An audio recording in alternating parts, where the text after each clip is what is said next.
आइए अब बात करते हैं बाजार और कारोबार की। सप्ताह के अंतिम दिन घरेलू शेयर बाजारों ने निराश किया। अंतिम घंटे में बाजार पर ऐसी बिकवाली हावी हुई कि प्रमुख इंडेक्स ने सुबह की सारी बढ़त गंवा दी और लाल निशान के साथ बंद हुए। सेंसेक्स 134 अंक गिरकर 38,846 के स्तर पर बंद हुआ। निफ्टी 11 अंकों की मामूली गिरावट के साथ 11,505 के लेवल पर बंद हुआ।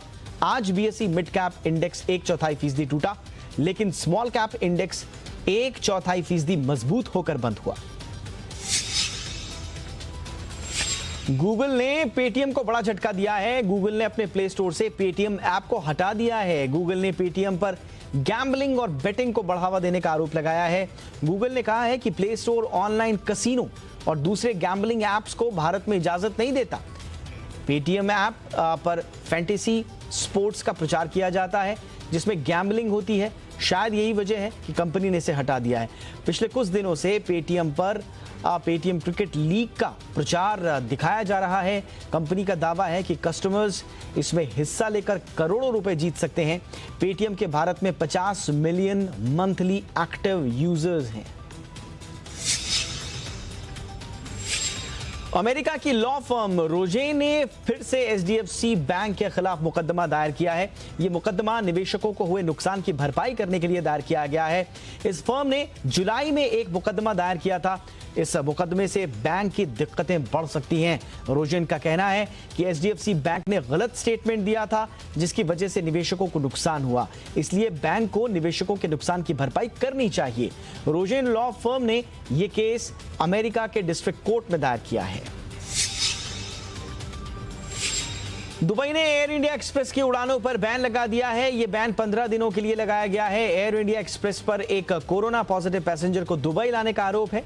जयपुर दुबई फ्लाइट में एक पैसेंजर कोरोना पॉजिटिव मिला था।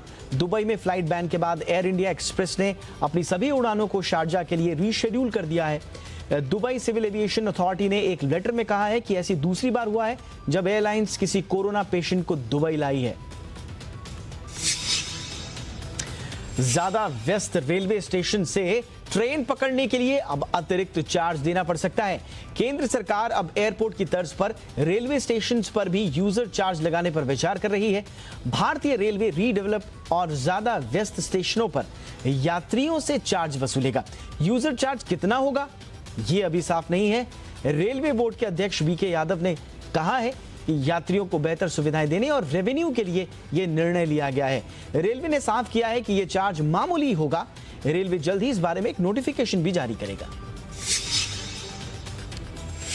इंश्योरेंस प्रोडक्ट खरीदते वक्त ग्राहकों के सामने इंश्योरेंस कंपनी को चुनना बड़ी चुनौती होती है क्योंकि हर कंपनी के फीचर्स अलग अलग होते हैं। बड़ा कंफ्यूजन हो जाता है। ऐसे में ग्राहकों की इस दिक्कत को दूर करने के लिए इंश्योरेंस रेगुलेटर एडाई ने हर सेगमेंट में स्टैंडर्ड प्रोडक्ट लाने पर काम कर रहा है।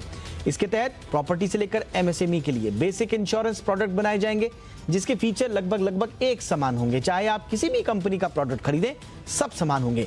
अभी स्टैंडर्ड फीचर वाले बीमा प्रोडक्ट सिर्फ हेल्थ सेक्टर में हैं। क्वालिटी कंट्रोल के बहाने सरकार चीन को एक और झटका देने की तैयारी कर रही है। जी बिजनेस की एक्सक्लूसिव जानकारी के मुताबिक सरकार इंपोर्ट होने वाले फुटवेयर प्रोडक्ट्स की क्वालिटी पर सख्त नियम बनाने जा रही है। सूत्रों के मुताबिक सरकार जल्द ही इस बारे में नियम जारी करने वाली है जिसके तहत पोर्ट पर ही इंपोर्ट होने वाले फुटवेयर प्रोडक्ट की क्वालिटी जांच होगी। इसका मकसद घरेलू फुटवेयर कंपनियों को राहत देना भी है। आपको बता दें कि भारतीय बाजार में चीन के फुटवेयर प्रोडक्ट्स की 60% से ज्यादा भागीदारी है।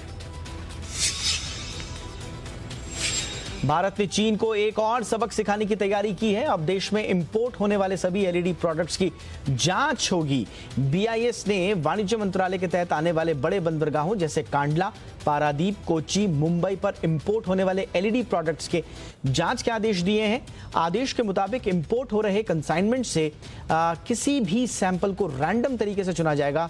ऐसे नमूनों को जांच के लिए बीआईएस की लैब्स में भेजा जाएगा और 7 दिन में जांच पूरी होगी।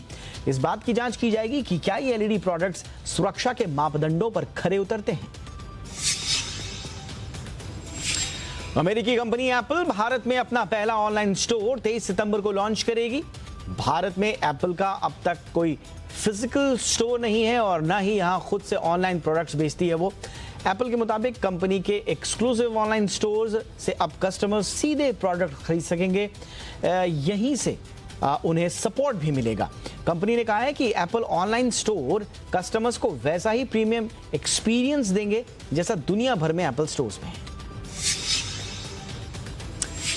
किया मोटर्स ने किया सोनेट कॉम्पैक्ट एसयूवी को लॉन्च कर दिया है। सोनेट की भारत में शुरुआती कीमत 6,71,000 रुपए है। टॉप मॉडल के लिए आपको 11,99,000 चुकाने होंगे। कंपनी को उम्मीद है कि शुरुआती 12 महीने में 1 लाख से ज्यादा यूनिट्स की बिक्री होगी। इस गाड़ी को सबसे पहले ऑटो एक्सपो 2020 में पेश किया गया था।